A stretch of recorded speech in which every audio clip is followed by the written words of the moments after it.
atas segala raja. Sebab Kau layak terima pujian, sebab Kau layak terima pujian, sebab Kau layak. Ku agungkan Yesus, Raja di atas segala raja. Kau layak terima pujian, sebab Kau layak terima pujian, sebab Kau layak. Ku agungkan Yesus, Raja di atas segala raja. Sebab Kau layak terima pujian, sebab Kau layak terima pujian, sebab Kau layak. Ku agungkan Yesus, Raja di atas segala raja. Sebab Kau layak terima pujian, sebab Kau layak terima pujian, sebab Kau layak. Ku agungkan Yesus, Raja di atas segala raja. Raja di atas segala raja. Raja di atas segala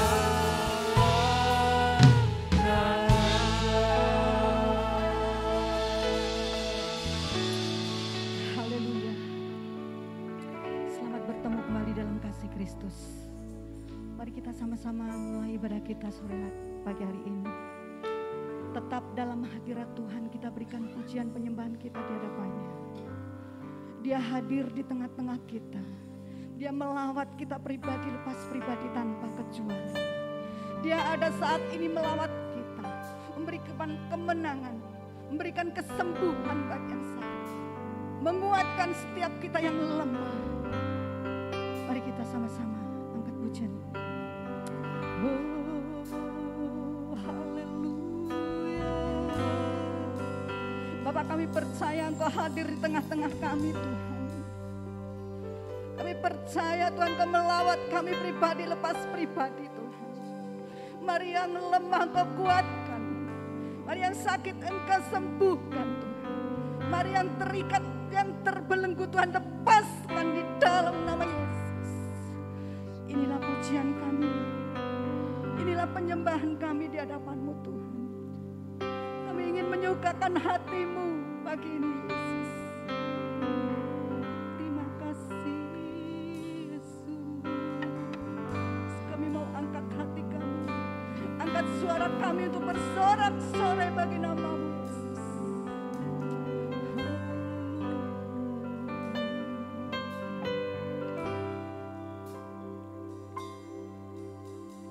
Ku berdiri di tengah umat-Mu,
pujian bagi anak.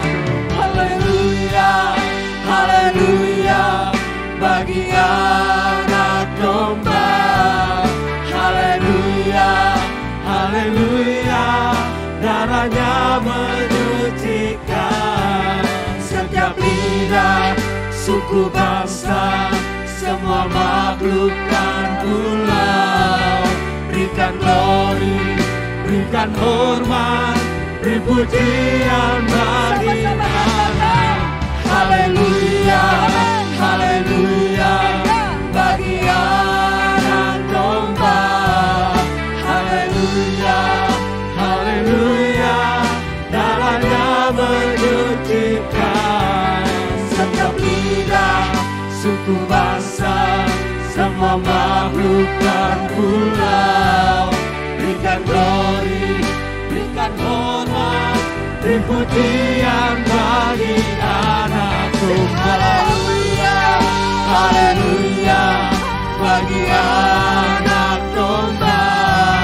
Haleluya, haleluya, darahnya menyucikan setiap lidah, suku, bangsa, semua makhluk dan pulau. Berikan glory, berikan hormat, beri pujian bagi anak. Haleluya, haleluya, bagi anak domba. Haleluya, haleluya, darahnya menyucikan setiap lidah, suku, bangsa, semua makhluk dan pulau. Berikan glory, berikan hormat, beri pujian bagi anak domba.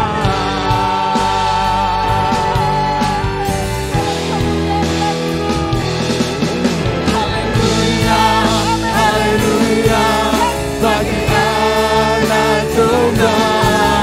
Haleluya, haleluya, darahnya menyucikan setiap lidah, suku, bangsa, semua makhluk dan pulau. Berikan glory, berikan hormat, beri pujian bagi anak. Haleluya, haleluya, bagi anak domba. Haleluya, haleluya, darahnya menyucikan setiap lidah, suku, bangsa, semua makhluk dan pulau. Berikan glory, berikan hormat, beri pujian bagi anak domba. Beri pujian bagi anak domba. Beri pujian bagi anak domba. Yesuslah Sang Raja.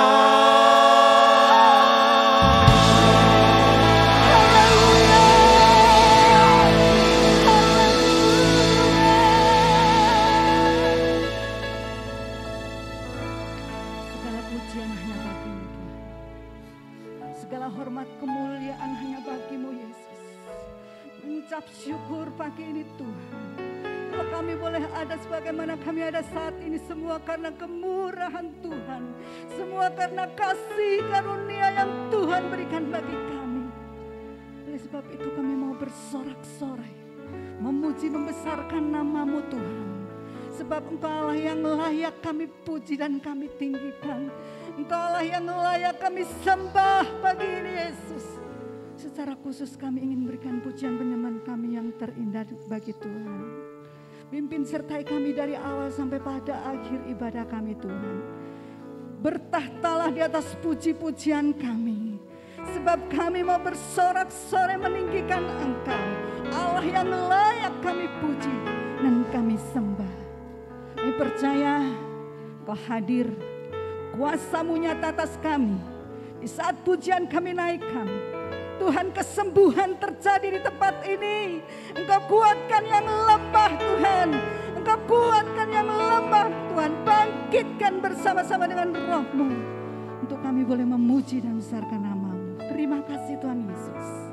Inilah pujian penyembahan kami, inilah doa sembahyang kami, ucapan syukur kami yang kami naikkan di dalam nama Tuhan Yesus Kristus.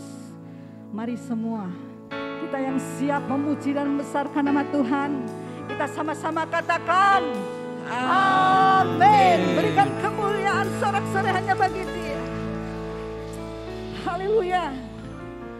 Saudaraku, sekali lagi, kalau kita ada sampai pada saat ini Tuhan, saudara, itu semua karena kemurahan Tuhan. Amin.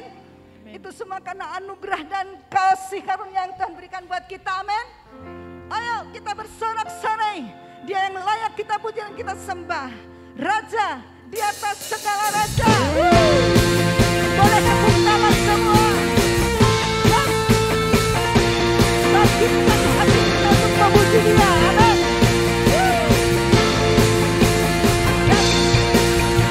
Dalamnya samudra, lebih dalam kasih-Mu.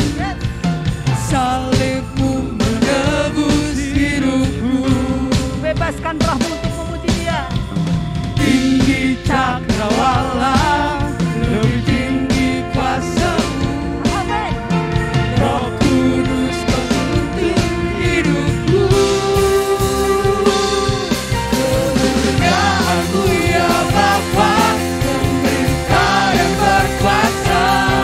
Hanya Engkau-lah Raja segala raja.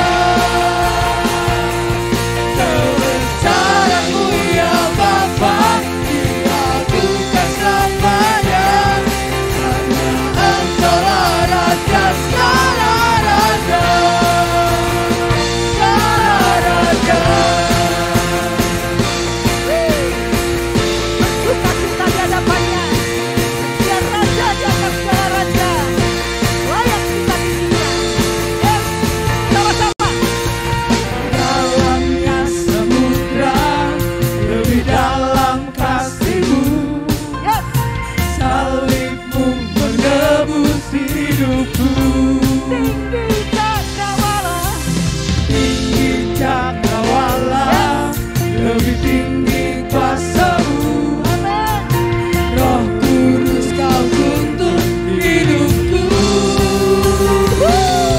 Kemuliaan-Mu ya Bapa, pemerintah yang berkuasa. Hanya Engkau-lah Raja segala raja. Kebesaran-Mu ya Bapa, diagungkan selamanya. Hanya Engkau-lah Raja segala raja. Kemuliaan-Mu ya Bapa, pemerintah yang berkuasa. Hanya Engkau-lah Raja segala raja. Kebesaran-Mu ya Bapa, diagungkan selamanya. Karena Engkau-lah Raja segala raja. Segala raja.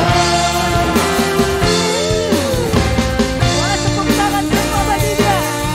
Yes, raja di atas segala raja. Berkuasa atas kita. Sama-sama. Hanya Engkau Raja. Amin.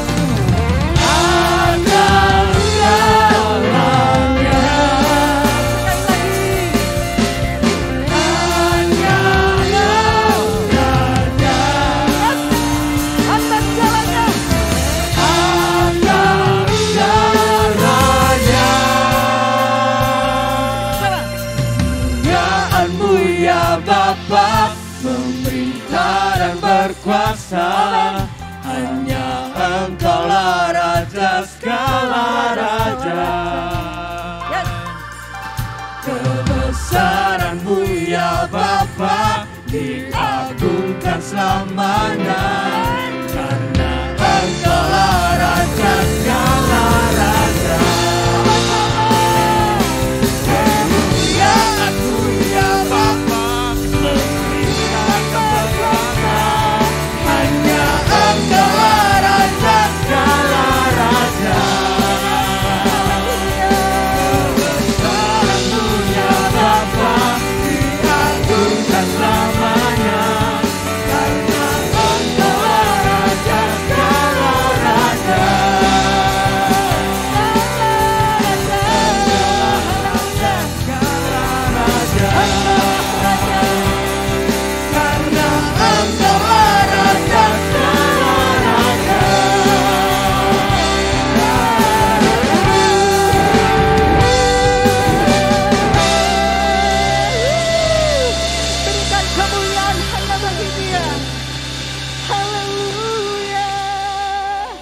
tetap bangkit berdiri saudara. Semangat Kristus ada di dalam kita, amin. Dan terus angkat pujian. Yesus, Engkau hebat bagi hidupku. Terima kasih Tuhan, Engkau Allah yang hebat bagi kita. Terus juga tepuk tangan sorak supaya bagi Dia.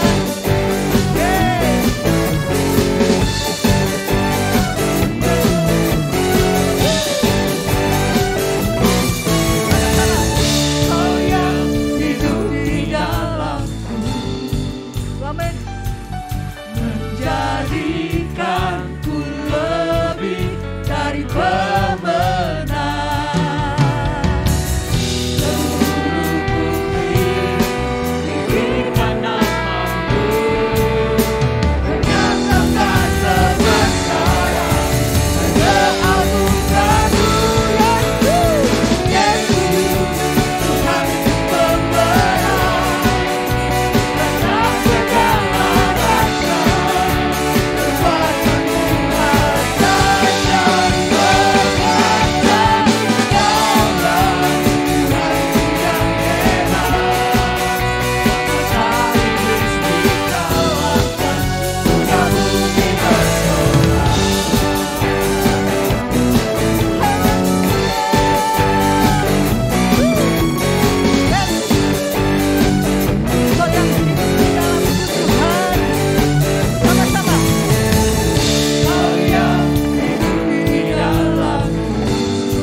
Seluruh bumi tinggikan namamu, menyatakan kebesaran dan keagunganmu.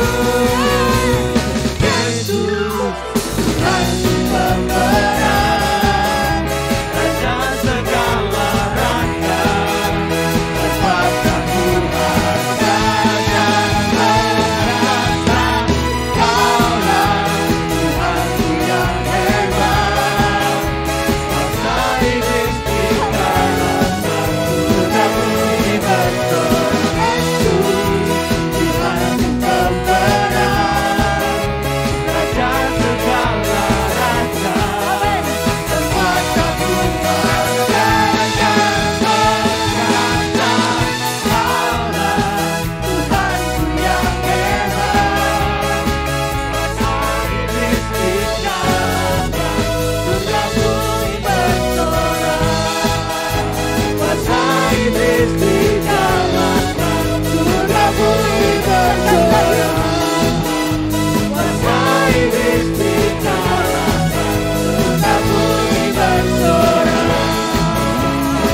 Selayaknya Dia kita puji dan kita sembah. Dan kitalah ketebusan-ketebusannya yang hanya satu keinginan Allah bagi kita, untuk memuji dan menyembah Dia Sebab Dia Allah yang layak kita tinggikan. Kita akan terus tetap dalam hadirat Tuhan, memuji dan menyembah Dia. Persiapkan hati saudara. Sementara saudara diberi kesempatan untuk memberikan persembahan, saudara terus memuji dan menyembah Dia. Tetap dalam hadirat Tuhan. Dia ada di tengah-tengah kita. Dialah salah satu-satunya juru selamat dalam kehidupan kita. Terima kasih Yesus. Karena salib-Mu Tuhan, kami boleh ada saat ini. Karena salib-Mu Tuhan, kami menang. Tuhan di hidupku,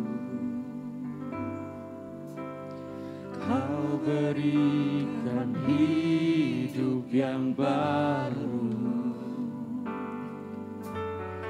Darah-Mu menyucikan, pulihkan hatiku.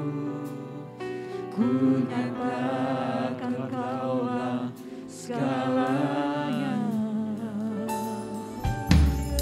Engkaulah sumber pengharapan. Engkau harapan kami Yesus. Kuasa-Mu sanggup menyembuhkan. Yes. Engkau yang menyembuhkan kami Yesus. Jiwaku pun Jiwa kami berharap dan berserah hanya kepadamu. Yesus, Kaulah segalanya. Karena salib-Mu ku hidup. Karena salib-Mu ku menang.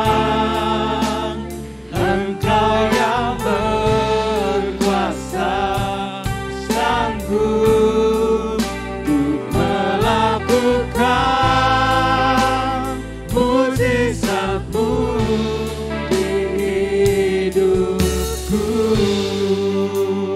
Saya ajak kembali jemaat bangkit berdiri bersama-sama. Katakan, Kaulah sumber pengharapan. Kuasa-Mu sanggup menyembuhkan. terima kasih. Jiwaku pun berserah hanya kepadamu. Yesus, Kaulah segalanya. Karena salib-Mu ku hidup. Karena salib-Mu ku menang. Engkau yang berkuasa, sanggup untuk melakukan mujizat-Mu. Karena salib-Mu ku hidup. Karena salib-Mu ku menang. Engkau yang berkuasa, sanggup untuk melakukan mujizat-Mu di hidupku.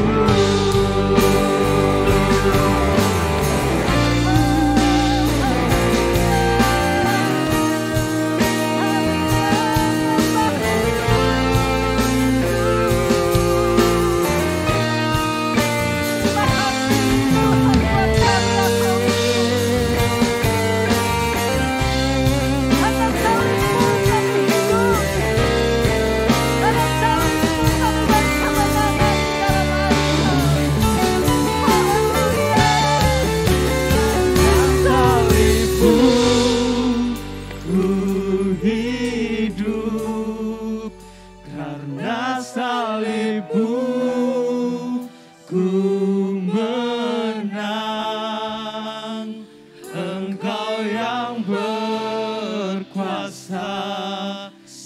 sanggup untuk melakukan mujizat-Mu, karena salib-Mu Ya Tuhan, ku hidup, karena salib-Mu ku menang. Engkau yang berkuasa, sanggup untuk melakukan mujizat-Mu hidupku. lebih lagi katakan hadapan Tuhan, karena salib-Mu.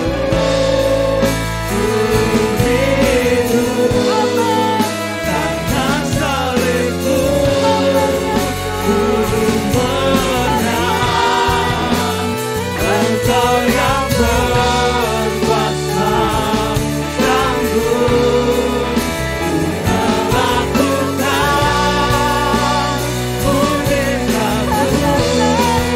Karena salib-Mu ku hidup, karena salib-Mu ku menang.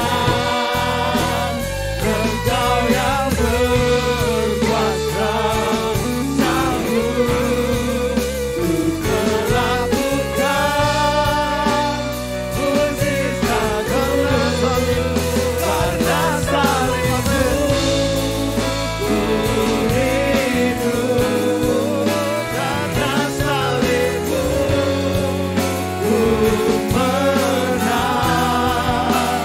Engkau yang berkuasa, sanggup untuk melakukan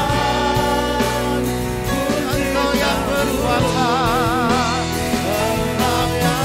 Engkau yang berkuasa, sanggup untuk melakukan. Sekali lagi katakan, Engkau yang berkuasa, Engkau yang berkuasa, sanggup untuk melakukan mujizat-Mu di hidupku. Haleluya, oh haleluya, Lord bagi-Mu Tuhan. Engkau Allah yang berkuasa, Engkau Allah yang sanggup mengubah kami. Oh haleluya, glory, haleluya, haleluya. Engkau yang berkuasa Tuhan, Kau sanggup untuk melakukan segala perkara yang besar di dalam kehidupan kami.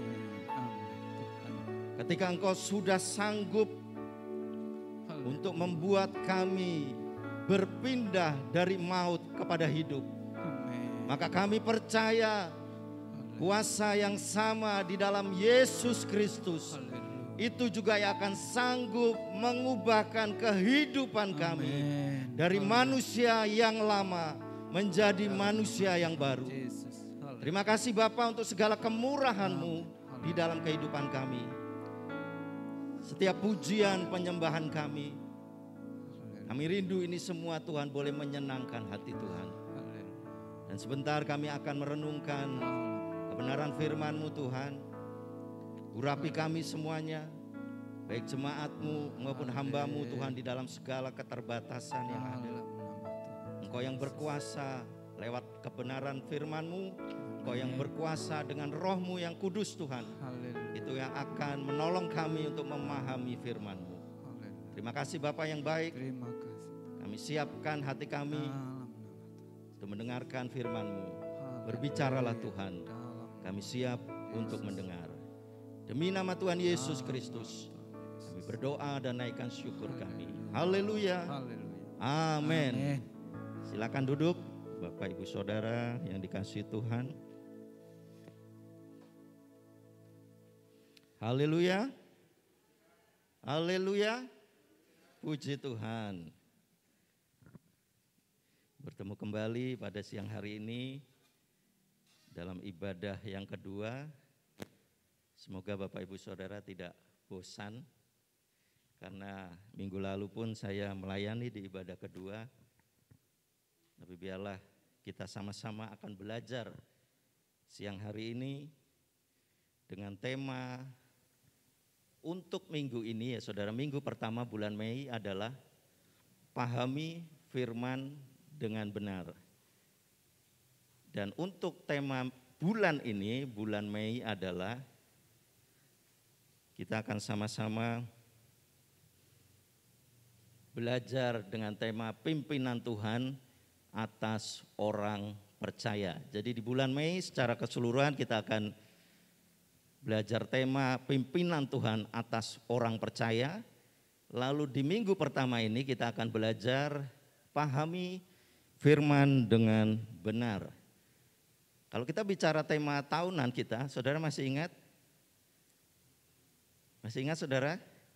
Masa keamanan akan tiba atau akan datang. Itu tema tahunannya. Lalu pada bulan Mei ini saya ingatkan lagi, temanya adalah pimpinan Tuhan atas orang percaya. Dan subtema minggu ini adalah pahami firman dengan benar. Kita akan belajar saudara-saudara tema di minggu ini dari Lukas pasal yang ke-24 ayat 13 sampai 35. Tapi kita tidak akan baca semua, tetapi kita akan belajar dari perikop itu bagaimana kita bisa memahami firman dengan benar. Pemahaman itu berbeda dengan hafalan, saudara. Pemahaman berbeda dengan hafalan. Kalau anak-anak sekolah minggu diajar untuk menghafal ayat, itu tahap pertama. Tetapi ada tahap selanjutnya adalah kita belajar memahami firman. Kalau kita bicara pemahaman firman, itu berarti kita berbicara tentang apa maksud firman itu. Nah, seringkali saudara, Tuhan itu berbicara kepada umatnya, kepada orang-orang percaya, dari perjanjian lama sampai perjanjian baru, ada hal-hal yang mudah kita pahami secara teks, itu enggak perlu ditafsirkan lagi. Itu sudah jelas. Dengan membaca 1-2 kali kita sudah paham, sudah ngerti maksud firman itu. Tetapi ada kalanya Tuhan berbicara, itu perlu kita perenungan khusus. Kita perlu belajar supaya kita mengerti, paham apa maksud dari firman itu. Karena ketika kita ternyata tidak mengerti dan tidak paham, bahkan kita salah memaknai maksud firman itu, maka akan ada hal yang berbeda yang akan kita terima. Jadi saudara, kita sama-sama pagi ini akan belajar sedikit saja karena waktu yang juga tidak memungkinkan kita belajar terlalu mendalam ya.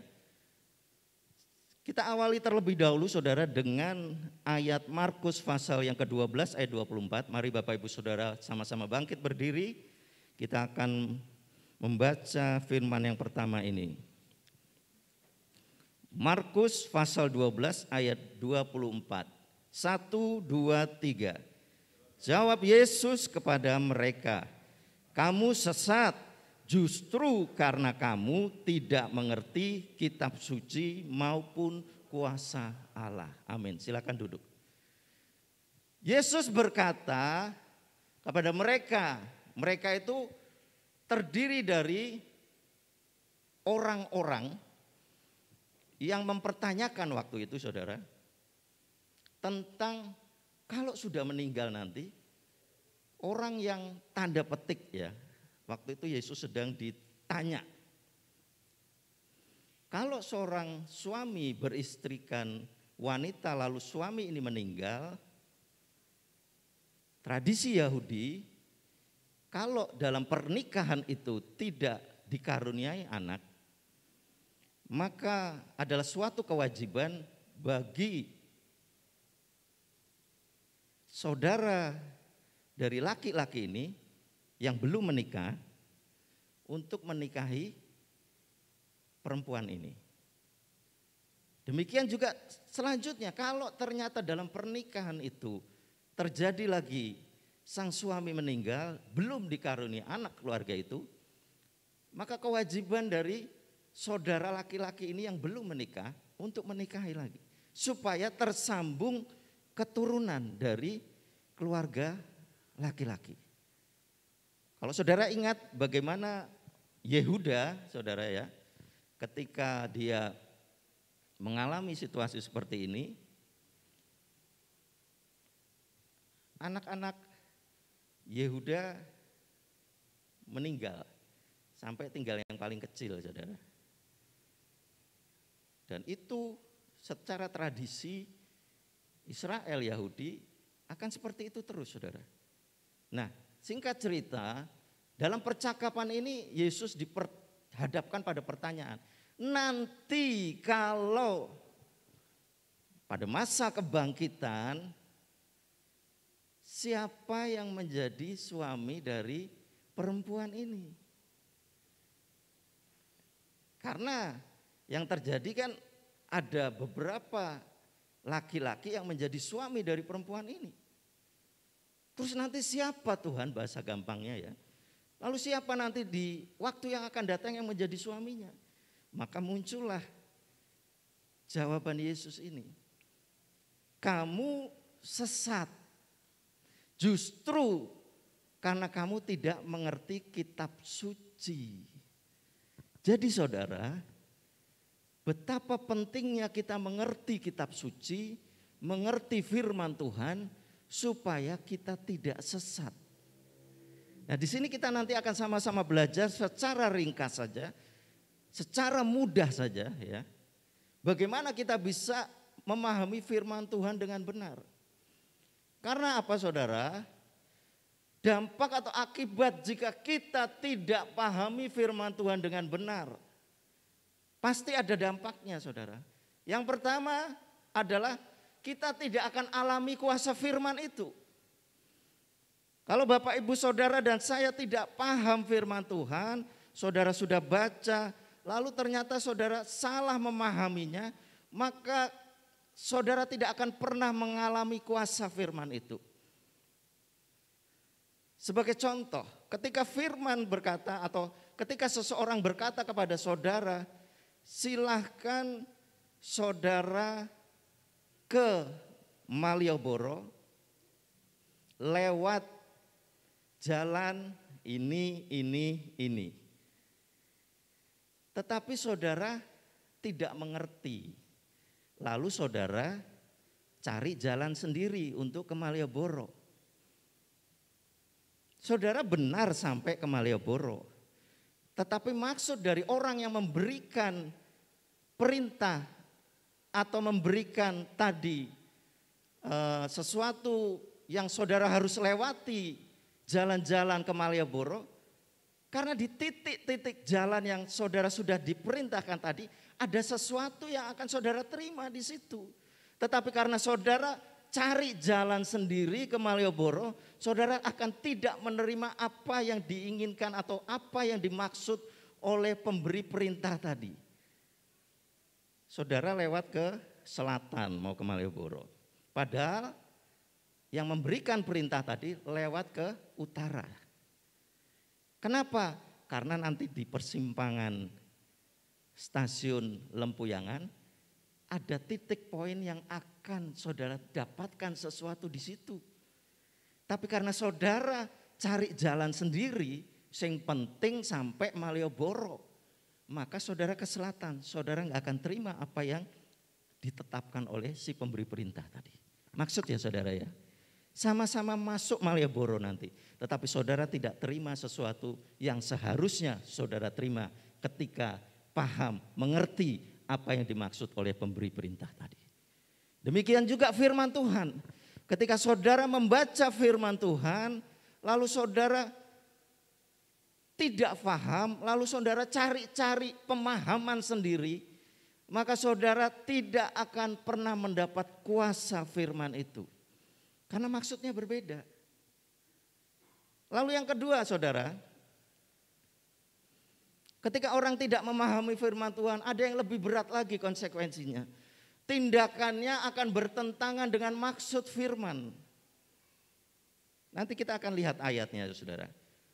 Jadi tindakan seseorang yang tidak paham firman Tuhan justru akan bertentangan dengan maksud firman itu. Ini berbahaya. Maksudnya adalah A, tetapi ternyata kita tangkap dan kita melakukan sesuatu tidak seperti yang dimaui tadi. Maksud A tadi saudara. Jadi gampang-gampang sulit memahami firman Tuhan. Bisa dibilang gampang, nanti kita akan lihat. Tapi juga bisa dibilang sulit kalau kita seperti apa. Lalu yang ketiga dampaknya apa saudara? Kecewa. Saudara ketika menangkap suatu firman, dengan bahasa keren sekarang saudara klaim firman itu. Ya, saya klaim firman Tuhan. Saya klaim janji Tuhan. Tapi ternyata tidak terjadi. Saudara kecewa? Tidak terjadi bisa karena belum waktunya Tuhan. Tapi bisa terjadi karena bukan itu maksudnya Tuhan. Dan saudara akan kecewa. Itu akibatnya kalau kita tidak pahami firman dengan benar. Dan yang terakhir saudara, dampak yang paling besar adalah tinggalkan Tuhan.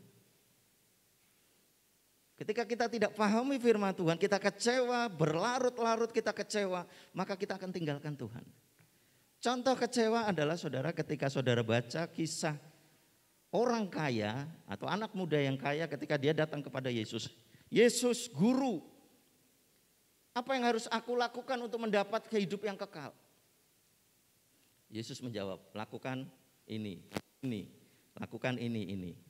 Anak muda ini berkata, semua itu sudah kulakukan sejak masa mudaku. Tetapi Yesus berkata, ada satu lagi yang harus kamu lakukan.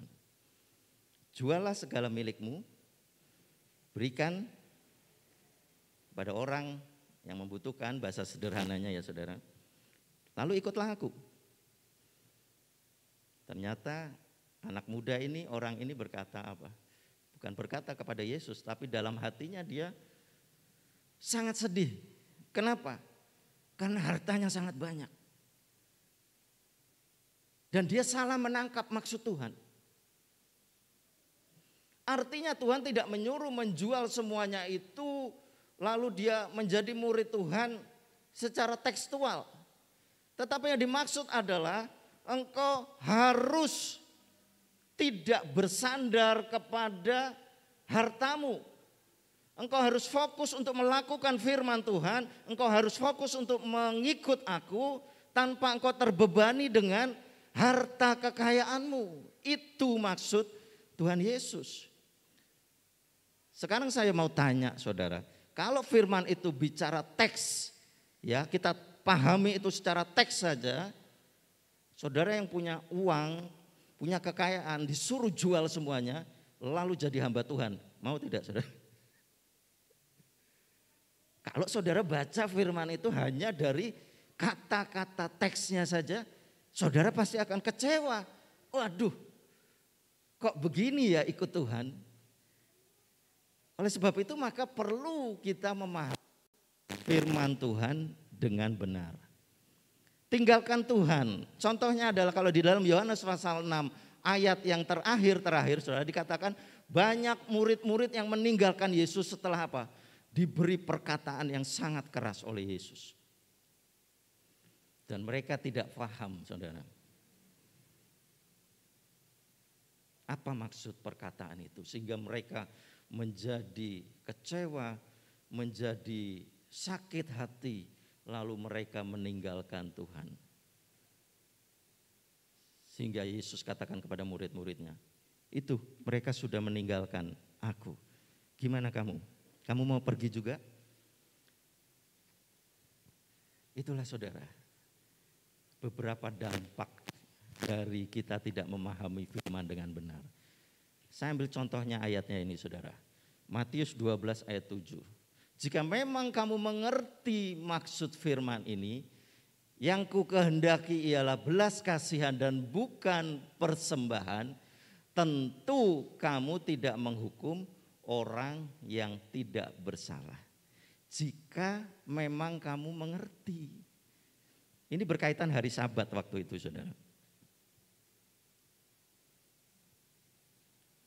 Sehingga Yesus harus katakan kepada orang-orang Farisi, ahli-ahli Taurat, kalau memang kamu ngerti maksud firman yang kukehendaki ialah belas kasihan dan bukan persembahan, tentu kamu tidak menghukum orang yang tidak bersalah. Seperti saya katakan di awal tadi, ketika kita nggak paham firman Tuhan, maka tindakan kita justru akan bertentangan dengan maksud dari firman itu. Hari Sabat adalah hari belas kasihan Tuhan. Hari Sabat adalah hari di mana Tuhan menyatakan belas kasihannya. Tetapi ketika orang-orang Farisi, orang-orang ahli Taurat memaknai Sabat dengan berbeda dengan apa yang Tuhan maksud, maka yang terjadi seperti ini saudara. Mereka hanya pahami firman Tuhan secara teks, tapi mereka tidak mengerti apa maksud dari firman itu. Nah, disinilah kita akan mulai belajar saudara. Apa penyebab kita tidak pahami firman dengan benar? Kalau tadi akibatnya, maka sekarang kita akan belajar apa penyebab kita tidak pahami firman dengan benar. Dan kita akan belajar dari perikop yang tadi sudah saya sampaikan di dalam Lukas pasal 24 ayat 13 sampai 35 tadi. Di sini menceritakan tentang perjalanan dua murid Tuhan ke Emmaus. Sudah sering dengar ya, ke Emmaus. Nah, kita akan belajar bersama-sama dari perikop ini. Yang pertama saudara, apa penyebab kita tidak bisa memahami firman dengan benar? Yang pertama adalah karena tidak ada komunikasi dengan Tuhan. Ketika kita tidak ada komunikasi dengan Tuhan, maka kita tidak akan tahu apa maksud Tuhan, apa maksud perkataan Tuhan, apa maksud firman Tuhan yang Dia sampaikan lewat Alkitab yang saudara punya dari perjanjian lama dan perjanjian baru. Apa maksudnya? Kita tidak pernah akan mengerti kalau kita tidak pernah berkomunikasi dengan Tuhan. Karena semua tulisan yang diilhamkan Allah itu ada tujuannya, ada maksudnya. Maka perlu komunikasi dengan yang punya tulisan atau yang punya firman itu, yaitu Yesus sendiri. Di dalam Lukas 24 ayat yang ke-19 dan 21 sampai 21, saya baca ayat yang ke-21 saja saudara. Di sini dikatakan, waktu itu perjalanan murid-murid ke Emmaus ini ya, lalu mereka bertemu dengan Yesus di jalan. Dua orang ini sampaikan saudara, sampaikan penangkapan mereka terhadap segala peristiwa yang terjadi. Dikatakan begini, padahal kami dahulu mengharapkan, perhatikan saudara, padahal kami dahulu mengharapkan bahwa Dialah yang datang untuk membebaskan bangsa Israel. Tetapi sementara itu telah lewat 3 hari sejak semuanya itu terjadi. Mari kita mencerna perkataan ini saudara. Kami dahulu mengharapkan. Artinya ini berbicara tentang apa yang ditangkap oleh kedua murid ini. Dan termasuk juga murid-murid yang lain. Kami dulu mengharapkan Yesus itu akan membebaskan umat Israel. Dari apa saudara? Mereka menangkap bahwa Yesus akan membebaskan orang-orang Israel dari penjajahan Romawi secara jasmani. Tetapi saudara, apakah itu yang dimaksud dengan Yesus datang ke dalam dunia yang pertama kali saudara? Yesus sudah berkali-kali mengatakan, saudara, bahwa aku datang untuk menderita, untuk menebus dosa, untuk mati, dan akan bangkit lagi. Beberapa kali Yesus sudah sampaikan itu, saudara. Tetapi ketika ternyata murid-murid masih belum menangkap itu, saudara, berarti ada komunikasi yang salah. Perhatikan, ada komunikasi yang salah antara murid-murid dengan Yesus. Dan kalau komunikasi itu salah, maka apa yang dimaksud oleh sumber tadi, yaitu Yesus, tidak akan sampai kepada murid-murid. Seberapa kita pun tidak bisa sampai maksud Tuhan, maksud firman Tuhan dalam diri kita, karena kita tidak mau komunikasi sama Tuhan, saudara. Baca itu bukan komunikasi, saudara. Kalau sekedar kita hanya membaca firman, itu bukan komunikasi. Komunikasi artinya saudara menaruh waktu khusus untuk saudara berbicara dengan Tuhan, untuk saudara merenungkan firman Tuhan dan mencari tahu apa yang dimaksud dengan firman itu. Itu namanya komunikasi dengan Tuhan. Untuk mengetahui firman sebagai isi hati Tuhan, ya, firman itu isi hati Tuhan. Saudara harus pahami, firman ini adalah isi hati Tuhan. Kalau saudara mau tahu isi hatinya Tuhan, maka saudara perlu komunikasi dengan Tuhan. Ketika saudara mau tahu isi hati suami saudara, saudara harus komunikasi dengan suami. Ketika ingin tahu isi hati istri, maka saudara harus komunikasi. Tidak bisa ada sering dikatakan, pikir aja sendiri. Waduh, sering dengar itu saudara, ketika gitu aja nggak bisa. Pikir aja sendiri. Ketika dengan berpikir sendiri, apakah bisa tahu apa yang dimaksud dengan pasangan saudara? Gak bisa, saudara. Perlu komunikasi, perlu pembicaraan, perlu waktu bersama untuk lebih saling memahami isi hati masing-masing. Demikian juga firman Tuhan. Ketika saudara mau pahami firman Tuhan, maka saudara perlu komunikasi dengan Tuhan. Karena disitulah penyebab kita gak paham firman Tuhan, saudara. Itu yang pertama. Lalu penyebab yang kedua apa, saudara? Kita tidak bisa pahami firman dengan benar. Yang kedua adalah kita tidak belajar firman secara utuh. Nah, ini juga sering kita lakukan, saudara. Kita hanya cuplik-cuplik ayat saja. Kita tidak belajar secara utuh. Kita tidak baca secara utuh. Sebagai contoh, saudara sering dengar perkataan, engkau tidak jadi ekor, tetapi apa, saudara? Kepala. Ketika saudara tidak memahami maksud firman itu, maka saudara akan salah menangkap maksudnya. Saudara harus baca satu perikop penuh. Apa yang dimaksud ayat itu? Aku kan mau jadi kepala. Aku kerja di sini sebagai bawahan. Aku nggak mau. Tuhan janji aku sebagai kepala. Lalu berhentilah dia bekerja. Tuhan janji aku kepala. Artinya aku harus jadi pimpinan dong. Padahal yang dimaksud di situ adalah di dalam kepala ada apa, saudara? Pikiran. Di dalam kepala ada suatu keputusan. Artinya saudara harus bisa membuat keputusan. Tidak hanya menjadi pengikut atau ekor. Itulah maksudnya, saudara. Anak-anak Tuhan harus punya kekuasaan atau kuasa untuk memutuskan sesuatu. Dan secara khusus adalah saudara punya kuasa untuk memutuskan, aku mau melakukan firman atau tidak.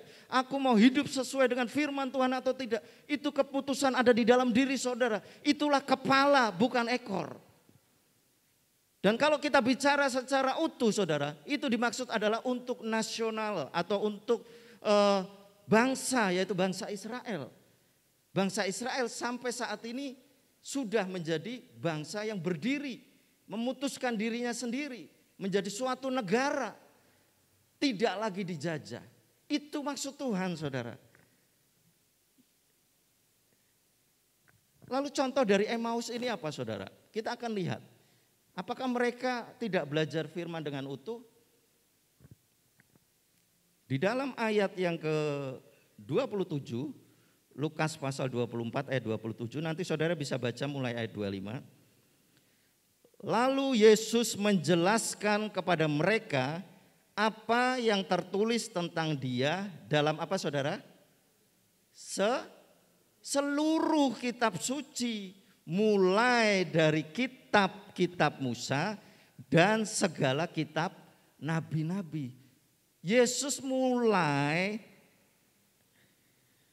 menjelaskan tidak hanya di satu perikop, tidak hanya di satu ayat, tetapi dikatakan di sini, lalu ia menjelaskan kepada mereka apa yang tertulis tentang dia dalam seluruh kitab suci, mulai dari kitab-kitab Musa dan segala kitab nabi-nabi.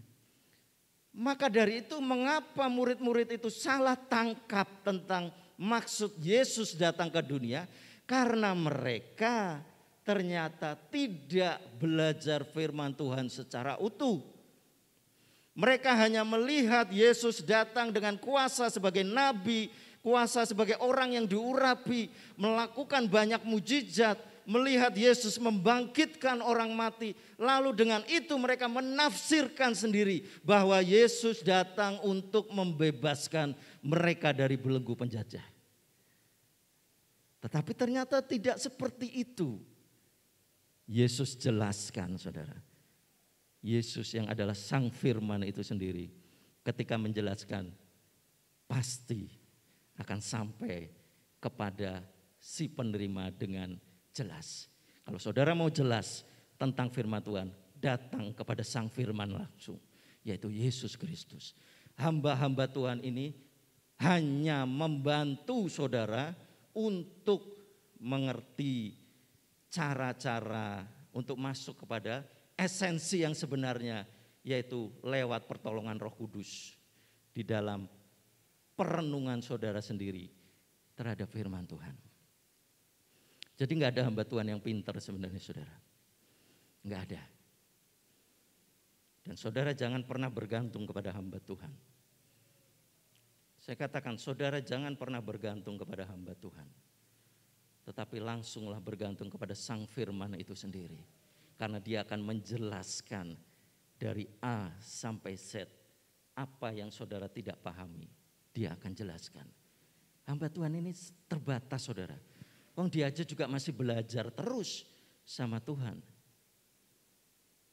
Tapi bukan berarti saudara nggak perlu hamba Tuhan. Jangan salah ya saudara. Maksud saya bukan saudara nggak perlu hamba Tuhan, belajar sendiri nggak usah ibadah. Wes belajar Bible study sendiri di rumah. Bukan seperti itu maksudnya. Tapi jangan pernah saudara bergantung kepada manusia yaitu hamba Tuhan. Tetapi langsunglah bergantung kepada Tuhan.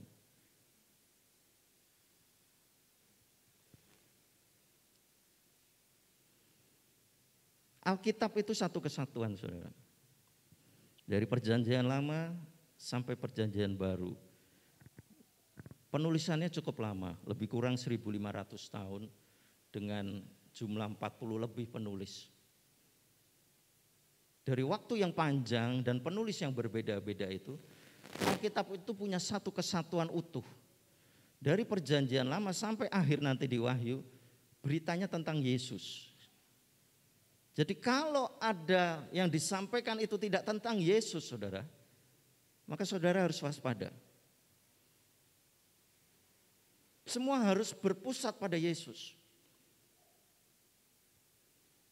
Termasuk hidup kita ketika firman Tuhan katakan, hamba Tuhan katakan, engkau akan diberkati, engkau akan menjadi berhasil, engkau akan menjadi beruntung.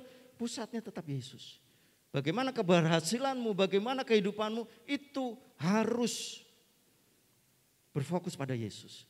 Apa yang kau terima, apa yang kau miliki, itu untuk kemuliaan Yesus. Bukan untuk dirimu sendiri. Satu kesatuan. Dan untuk melengkapi itu saudara, saudara harus belajar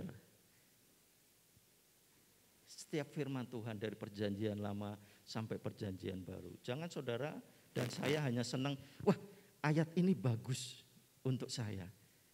Oh, saudara senang sekali dengan ayat ini. Tetapi saudara tidak belajar apa maksud ayat ini. Apa korelasinya dengan ayat-ayat yang lain? Karena saya katakan saudara, firman Tuhan tidak pernah akan bertentangan satu dengan yang lain. Saudara harus catat ini. Firman Tuhan tidak pernah akan bertentangan satu dengan yang lain. Kalau ada seakan-akan itu bertentangan, maka saudara perlu belajar lagi menggali Alkitab dari tulisan-tulisan yang lain. Ketika Injil Markus mencatat sesuatu yang kurang jelas, maka Injil sinoptik itu ada 3. Matius, Markus, dan Lukas. Saudara bisa baca di Matius. Apa yang kurang jelas di Markus tadi? Bacalah di Matius. Atau bacalah di Lukas. Maka saudara akan menemui kesatuan yang sangat indah dari maksud firman Tuhan itu. Demikian juga dengan ayat-ayat yang lain. Misalnya, saya katakan dalam kitab Roma, Paulus katakan bahwa keselamatan itu karena kasih karunia. Tetapi Yakobus mencatat, iman tanpa perbuatan mati. Loh, kita harus berbuat atau kita harus beriman? Saudara harus ngerti bahwa kitab Roma ditulis bagi orang-orang yang belum percaya Tuhan. Jadi bagi orang yang belum percaya Tuhan, maka keselamatan itu adalah anugerah. Seperti minggu lalu saya katakan, saat kita masih berdosa, saat kita masih durhaka, Tuhan sudah menyatakan kasih-Nya. Tetapi ketika saudara dan saya sudah menerima kasih karunia Allah, maka hiduplah seperti Yakobus katakan, iman tanpa perbuatan itu mati. Di situ maksudnya saudara. Karena Yakobus ditulis bagi orang-orang perantauan, bagi anak-anak Tuhan yang ada di dalam diaspora. Pelajari Alkitab secara utuh saudara. Maka saudara akan bisa memahami firman Tuhan dengan benar. Dan yang terakhir saudara, apa penyebab kita tidak pahami firman dengan benar? Kita mengandalkan pikiran kita sendiri. Dan itu sering terjadi. Kenapa kita sering ditayangkan dalam YouTube saudara? Hamba Tuhan saling berantem sendiri saudara. Firman Tuhan katakan A, lalu ada hamba Tuhan yang lain katakan itu tidak benar. Firman Tuhan itu B. Saudara sering melihat itu saudara? Pertentangan-pertentangan yang seharusnya tidak disampaikan di dalam YouTube. Mereka harusnya duduk bersama-sama. Temukan kesepahaman dulu. Baru sampaikan kepada umat atau jemaat. Karena kalau tidak mereka justru membingungkan dan menyesatkan orang-orang percaya. Hati-hati dengan pikiran saudara. Ketika pikiran kita merasa sudah bisa belajar firman Tuhan, sudah bisa menguasai firman Tuhan, sudah bisa dengan bahasa aslinya, dengan ini, itu saudara, maka ini mulai berjalan saudara, hati-hati.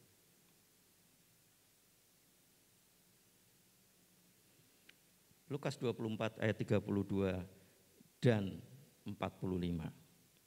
Saya bacakan ayat 45 saja saudara. Lalu ia membuka pikiran mereka sehingga mereka mengerti kitab suci. Tanpa Tuhan yang membuka pikiran kita saudara, kita tidak pernah akan bisa mengerti firman Tuhan seperti apa yang dimaksud oleh firman itu sendiri. Jadi perlunya Tuhan membuka pikiran kita untuk supaya kita bisa mengerti kitab suci. Dan itu saudara bisa terjadi kalau kita mengizinkan Roh Kudus membuka pikiran kita untuk memahami firman Tuhan. Roh Kudus harus diizinkan untuk membuka pikiran kita supaya kita bisa mengerti firman Tuhan. Tanpa Roh Kudus kita tidak pernah akan bisa ngerti firman Tuhan sesuai dengan apa yang Tuhan maksud. Karena Roh Kudus adalah salah satu pribadi Allah yang dia ngerti apa yang dimaksud oleh Bapa, dia ngerti apa yang dimaksud oleh Yesus, maka dia bisa menolong kita untuk bisa mengerti apa maksud dari firman itu. Jadi minta Roh Kudus terus, saudara. Jangan pakai pikiran. Pikiran itu boleh dipakai. Tetapi bila pikiran itu dikuasai oleh Roh Kudus. Sehingga apa yang kita pikirkan tentang firman itu sejalan dengan maksud firman itu.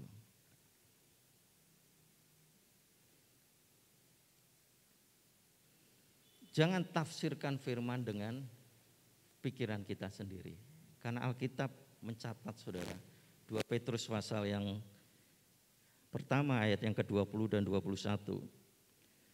Yang terutama harus kamu ketahui ialah bahwa nubuat-nubuat dalam kitab suci tidak boleh ditafsirkan menurut kehendak sendiri. Jadi enggak boleh ditafsirkan dengan kehendak sendiri. Saya ambil contoh gini, saudara. Ada penafsiran yang disebut cocokologi, saudara ya.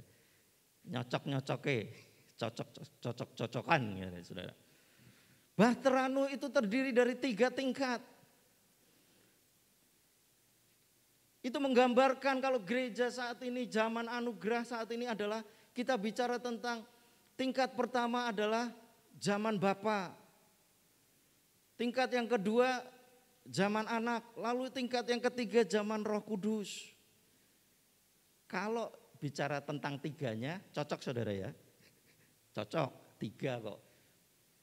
Tetapi apakah maksud Bahtera dengan 3 tingkat itu menggambarkan Allah Bapa, Putra dan Roh Kudus? Lalu ditafsirkan seperti itu. Hati-hati saudara. Karena sesungguhnya ya saudara, saya mau beritahu saudara bahwa firman Tuhan sebenarnya dia akan menafsirkan dengan firman Tuhan yang lain lagi. Jadi firman akan menafsirkan dirinya sendiri dengan firman Tuhan. Jadi jangan sampai kita terjebak dengan hal-hal yang seperti itu.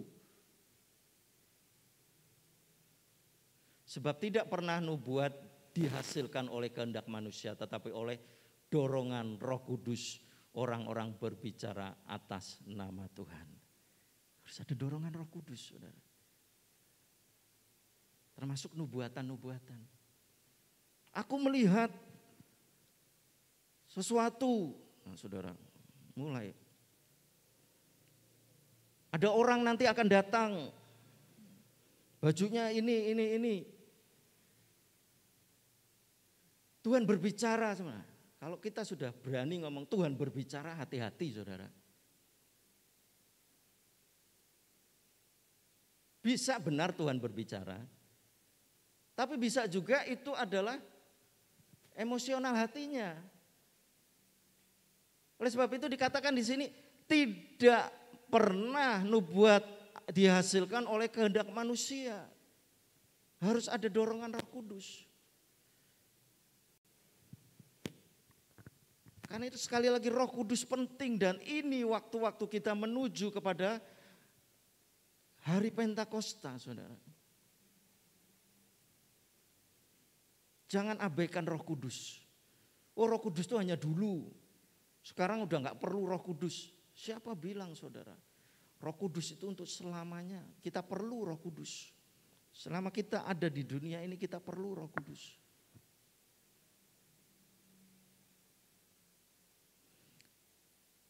Tuhan memberi pengertian sesuai kapasitas kita. Kalau saudara mau meningkat, maka tingkatkanlah kapasitas saudara. Sebagai ayat-ayat penutup saudara.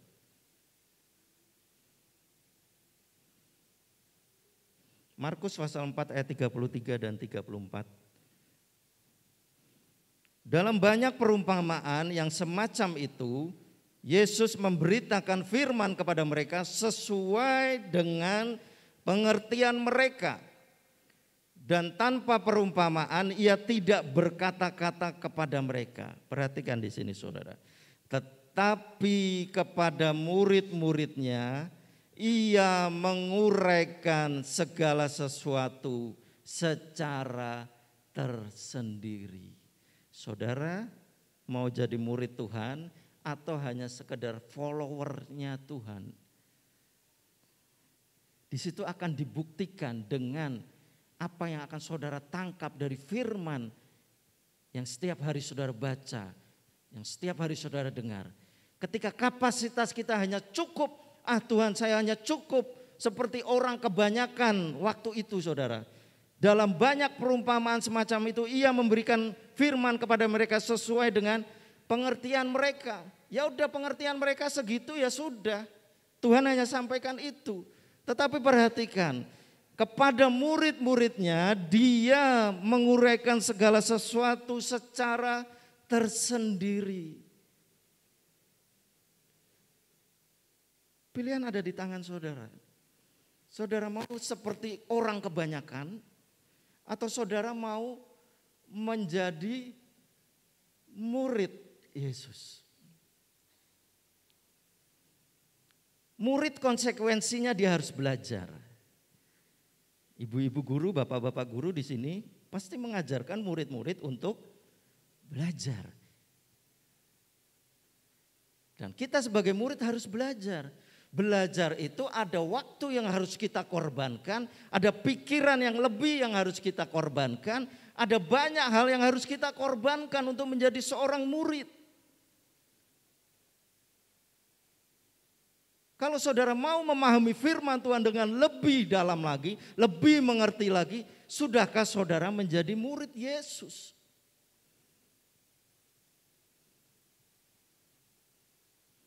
Murid Yesus tidak pernah akan cukup hanya mendengar firman yang disampaikan di atas mimbar ini. Saudara harus terus belajar secara pribadi dengan Yesus. Maka saudara akan bisa memahami firman Tuhan dengan benar. Dan saudara tidak akan mudah terombang-ambing oleh ajaran-ajaran palsu, ajaran-ajaran yang beda-beda tipis dengan ajaran yang benar. Sekarang tuh palsu itu hanya beda-beda tipis saudara. Kalau bedanya jauh kita akan langsung bisa ngerti saudara. Tetapi ketika itu tipis-tipis saja 11-12 maka itu akan sulit terdeteksi. Kecuali saudara tahu yang asli seperti apa. Dan yang asli hanya bisa saudara peroleh lewat hubungan saudara sebagai murid dengan Yesus sebagai guru saudara. Mau jadi murid Tuhan saudara? Angkat tangan saudara yang mau jadi muridnya Tuhan. Teruslah. Pemain musik boleh siapkan diri. Terus dekat dengan Tuhan.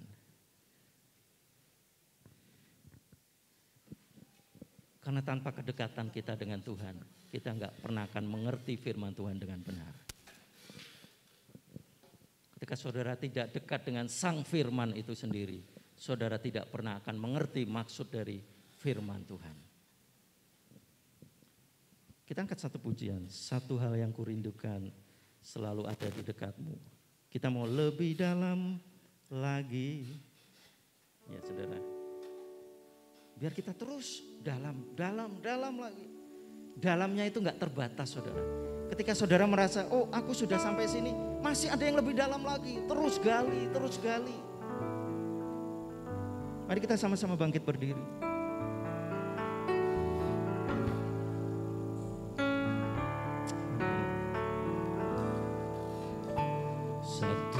Hal yang kurindukan ya Tuhan, selalu berada di dekatmu dengan segenap hati, dengan segenap jiwa. Menanti di di hadirat-Mu. Satu hal yang ku rindukan ya Tuhan, selalu berada di dekat-Mu. Dengan segenap hati, dengan segenap jiwa, ku menanti di hadirat-Mu. Lebih dalam lagi ku rindu Kau Tuhan, lebih dari segala yang ada. Lebih dalam lagi ku cinta Kau Yesus, ku mengasihi-Mu. Katakan dengan segenap hati kita, satu hal Tuhan yang ku rindu. Satu hal yang ku rindukan ya Tuhan, selalu berada di dekat-Mu. Dengan segenap hati, dengan segenap jiwa, ku menanti di hadirat-Mu. Satu hal yang ku rindukan ya Lebih lagi rindu dengan Tuhan, Engkau Tuhan, selalu berada di dekat-Mu sebagai seorang murid yang terus mau belajar. Dengan segenap hati, dengan segenap jiwa, ku menanti di hadirat-Mu. Lebih dalam lagi ku rindukan. Biar ini jadi permohonan kita, menjadi kerinduan kita bersama-sama. Bagi jemaat Tuhan, kita rindu untuk terus belajar. Lebih dalam lagi ku cinta Kau Yesus, ku mengasihi-Mu. Lebih dalam Sayang dan dengan hormat, Bapak Yohanes Panjaitan untuk maju ke depan untuk berdoa buat kita semua. Segala yang ada, lebih dalam lagi ku cinta Kau Yesus, ku mengasihi-Mu.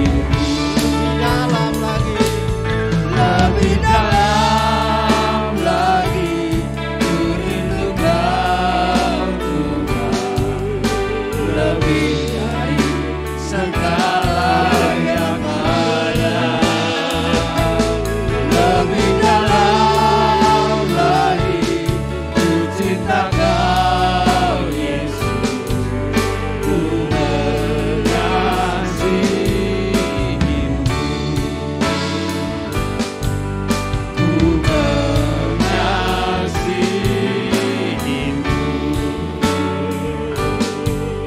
Ku mengasihi-Mu.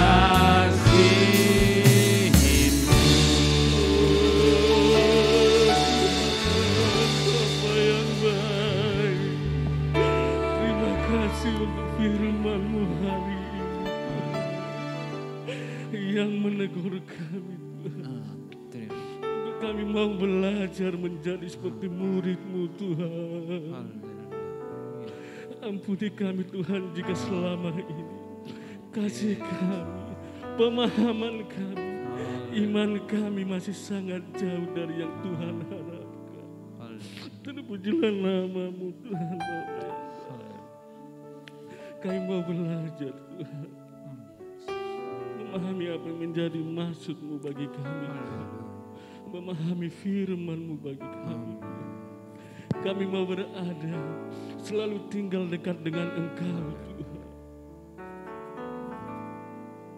Untuk lebih dalam lagi kami boleh mencintai Engkau Yesus. Lebih dalam lagi kami boleh mengasihi Engkau di dalam hidup kami. Terpujilah nama-Mu Tuhan untuk firman-Mu. Terpujilah nama-Mu Tuhan. Hanya ucapan syukur yang boleh kami naikkan kepada Engkau. Untuk kebaikan-Mu bagi kami Tuhan. Untuk anugerah-Mu bagi kami Tuhan.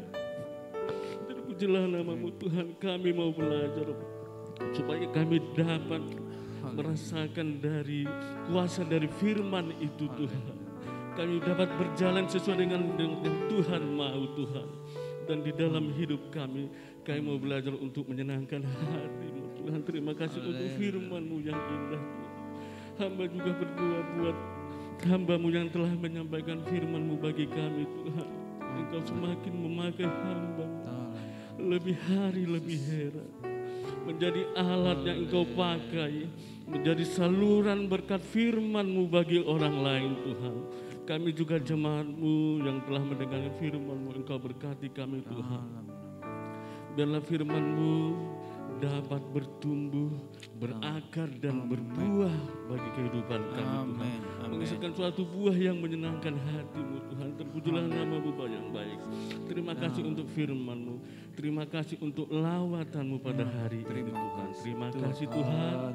Hanya ucapan syukur kami beralaskan semuanya di dalam nama Tuhan Yesus Kristus. Haleluya. Amin. Amin.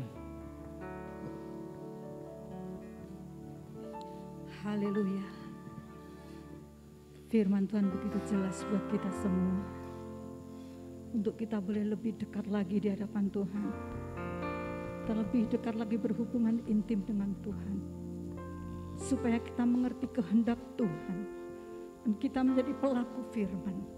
Dan kita disebut orang-orang yang berbahagia di dalam Tuhan. Amin. Yuk kita angkat pujian ini. Kasih Tuhan lebih dalam. Dari samudra, bahkan lebih tinggi dari cakrawala. Saudara diberi kesempatan untuk memberikan persembahan yang kedua.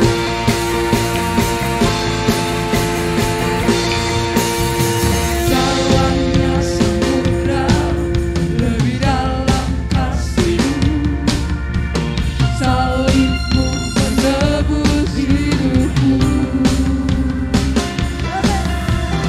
Tinggi cakrawala,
mendengarkan pengumuman dari gereja, kami persilakan.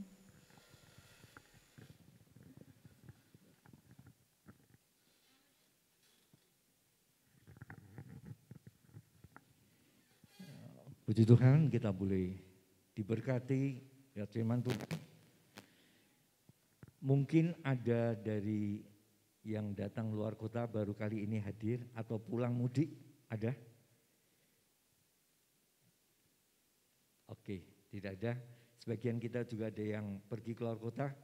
Biar Tuhan menolong di dalam setiap kita beribadah dimanapun kita diizinkan Tuhan.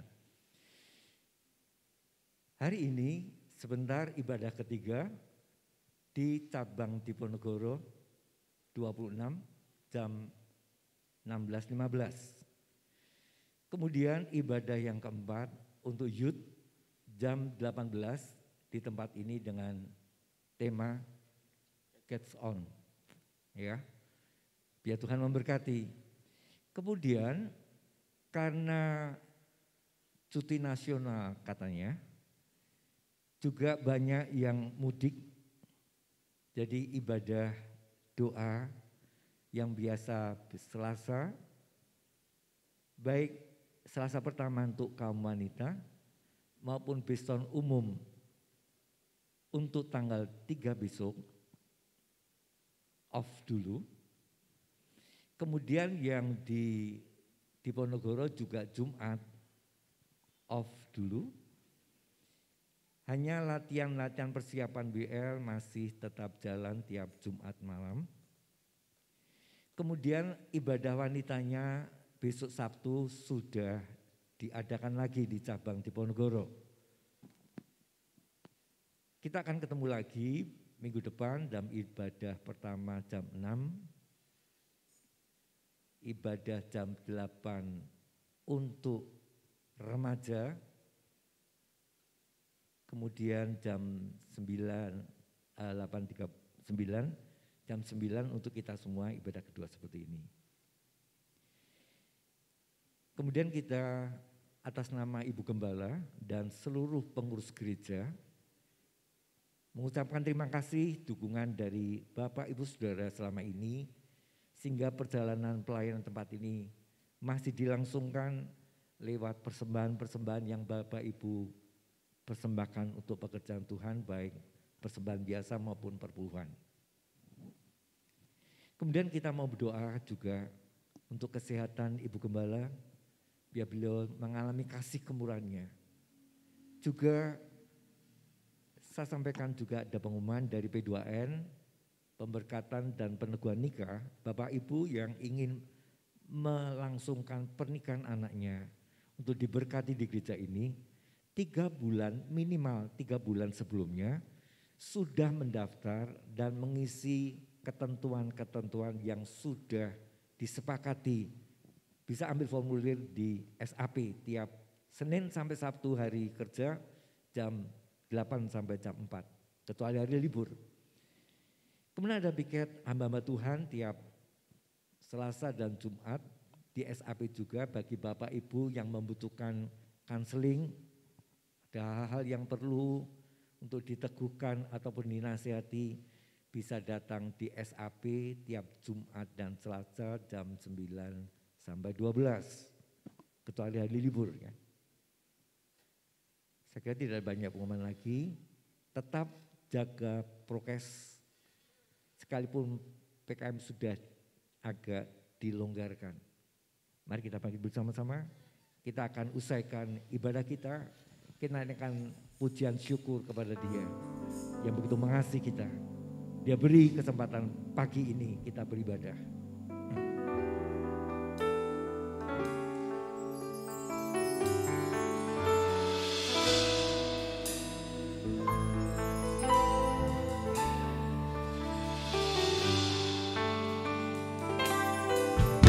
Terima kasih Tuhan untuk kasih setiamu yang ku alami dalam hidupku.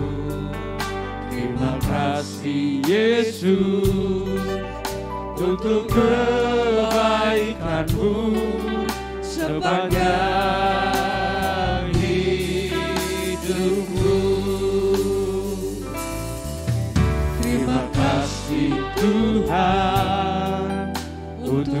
kasih setiamu yang ku alami dalam hidupku.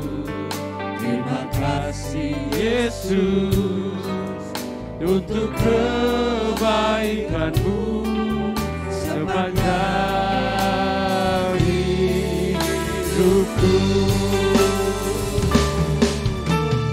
Terima kasih Yesusku buat anugerah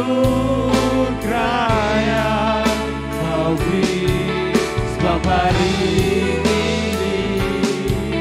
Tuhan adakan syukur bagiku. Terima kasih Yesusku buat anugerah yang Kau beri. Sebab hari ini Tuhan adakan syukur bagiku. Sebab hari ini Tuhan adakan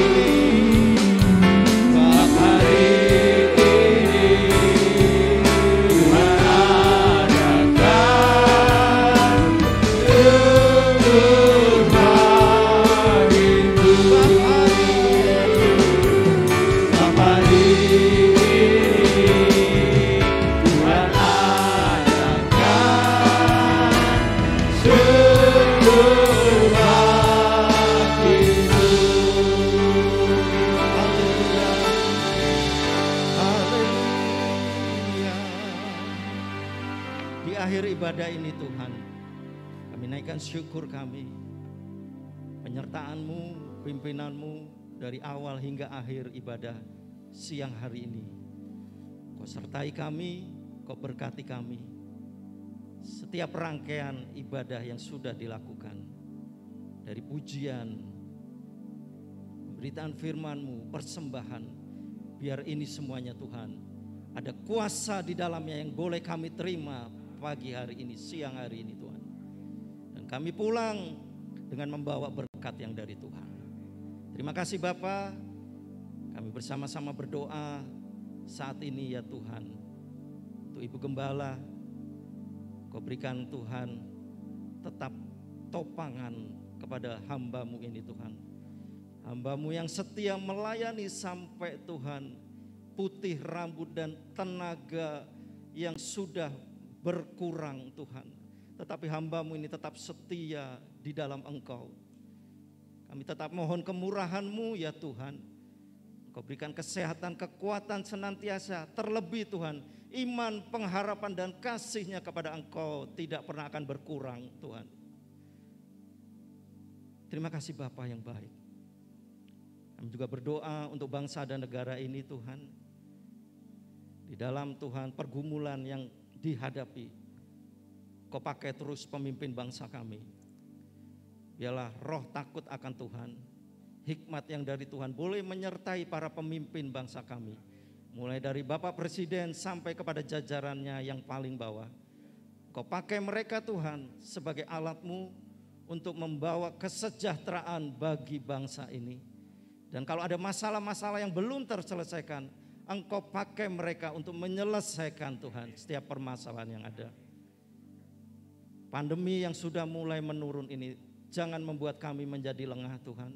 Tetapi terus biarlah kami semua rakyat bangsa Indonesia ini Tuhan tetap waspada dan tetap menjaga diri kami untuk kami tetap Tuhan hidup di dalam protokol kesehatan yang ada Tuhan. Terima kasih Bapak. Dan saat ini hamba-Mu berdoa untuk setiap jemaat-Mu ya Tuhan yang sudah hadir pada siang hari ini. Engkau memberkati kehidupan mereka semua Tuhan. Di dalam keluarga mereka Engkau menolong memberkati. Di dalam mata pencarian usaha setiap anak-anak-Mu Engkau memberkati mereka Tuhan. Sehingga apa yang mereka butuhkan Engkau yang akan mencukupkan ya Tuhan. Untuk anak-anak-Mu yang masih di dalam studi Engkau menolong mereka Tuhan. Berikan hikmat kepandaian kepada mereka Tuhan. Untuk mereka dapat menuntut ilmu, untuk dapat belajar dengan sungguh-sungguh dengan pertolongan Engkau dan mereka boleh berhasil Tuhan. Terima kasih Bapa. Dan setiap apapun yang dikerjakan oleh setiap anak-anak-Mu, biar itu semua boleh membawa kemuliaan bagi nama Engkau. Terima kasih Tuhan Yesus. Dan saudara-saudara yang dikasihi oleh Tuhan, terimalah berkat dari Allah Bapa, kasih sayang dari Tuhan kita Yesus Kristus, dan persekutuan kekuatan Allah Roh Kudus senantiasa menyertai kehidupan kita. Mulai saat ini sampai Tuhan datang yang kedua kali. Kami terima berkat-Mu dengan ucapan syukur Tuhan. Di dalam nama Tuhan Yesus Kristus. Haleluya. Amin. Silakan pulang saudara, Tuhan memberkati.